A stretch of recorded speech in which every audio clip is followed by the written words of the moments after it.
Okay, let's dive into this. Welcome everyone to today's Explainer. If you love to learn efficiently and understand exactly how complex ideas actually work in the real world, you are absolutely in the right place. Today we're exploring the fascinating mechanics of human decision-making by unpacking strategies and frameworks for behavioral insights. Just think about the modern world for a second. We're constantly navigating environments designed to capture our attention and influence our actions, right? And it often leaves us feeling totally overwhelmed by cognitive overload. So understanding the underlying science of how and why we make decisions, well, it's not just some abstract academic exercise anymore. It's arguably the most critical tool we have for designing better systems.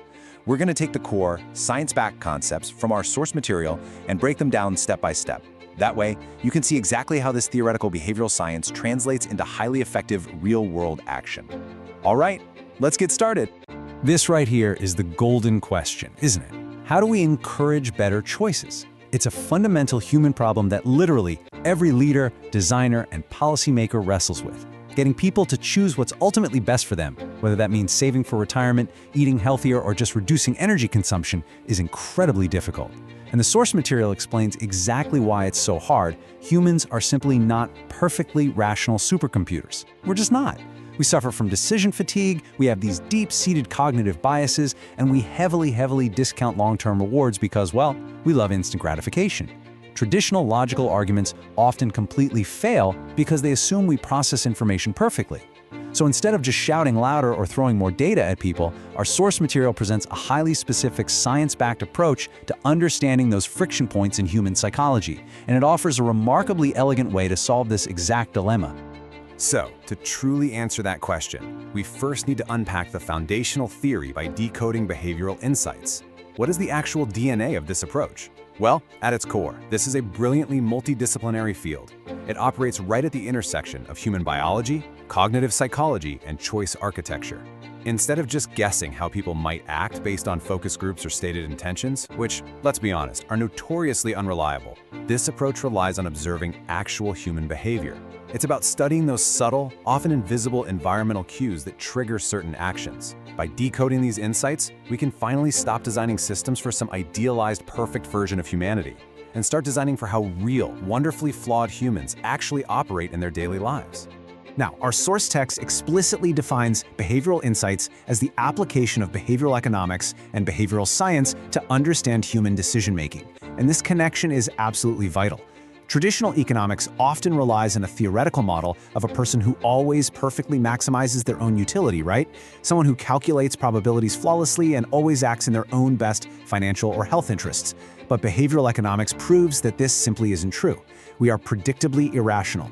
For example, people will often leave their money in a low-interest bank account purely out of inertia, essentially losing thousands of dollars over a lifetime simply because the process of switching accounts just feels like way too much effort.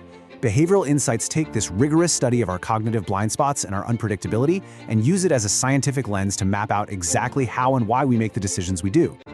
Okay, moving on to better choices, better society. We have this incredibly powerful scientific lens, but where does it actually go to work? Our source material takes these theoretical concepts and scales them up to massive systems, moving directly into the realm of public services. This is where the academic rubber truly meets the road. Think about the massive systems that populations rely on every single day.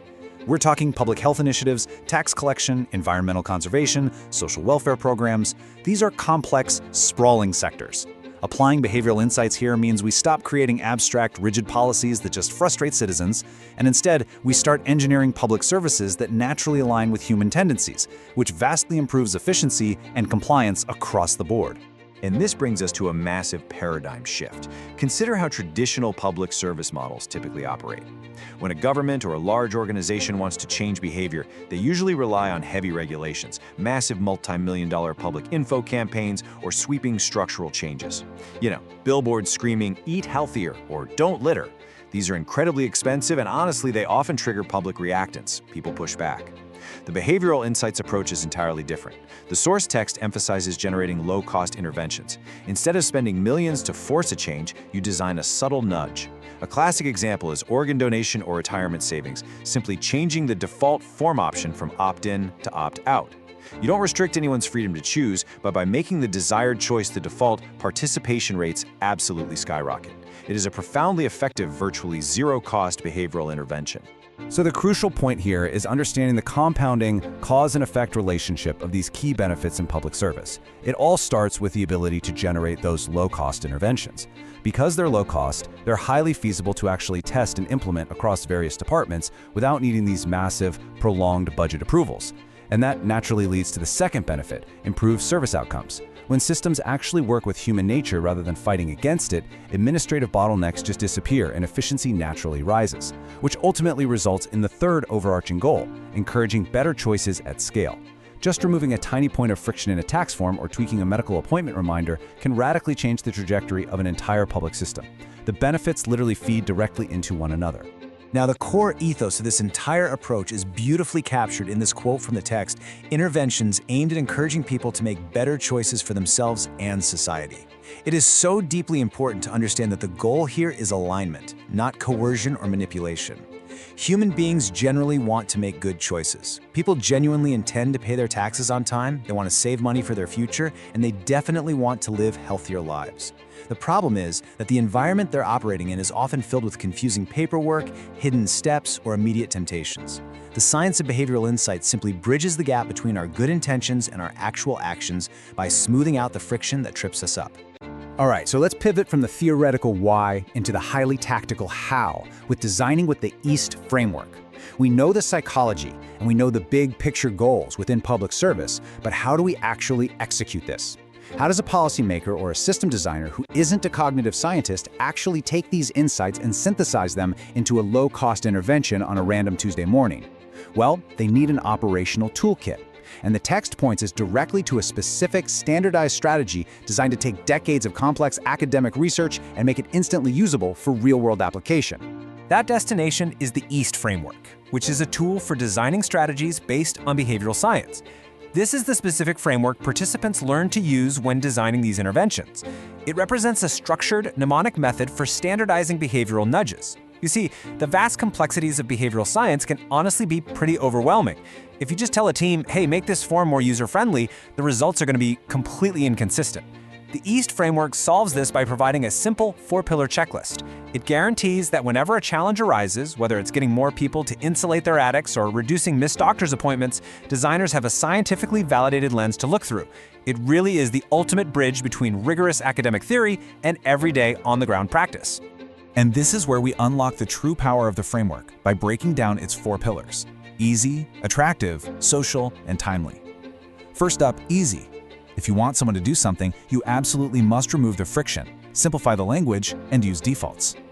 Second, attractive. We're naturally drawn to things that catch our eye or offer a clear reward, so you have to make the desired action stand out visually or financially. Third, social. Humans are herd animals, right? We're heavily influenced by peer norms. Telling someone 9 out of 10 people in your neighborhood have already paid this tax dramatically increases compliance. And finally, timely. Interventions must happen exactly when people are most receptive, like prompting someone to increase their pension contributions right after they get a salary raise. Understanding these detailed mechanics literally changes everything. So my final question to you is, how will the EAST framework and behavioral science reshape your public service strategies? How can you apply these powerful, efficient nudges to the very systems you design? Think on that. Thank you so much for joining me for this explainer, and as always, keep learning.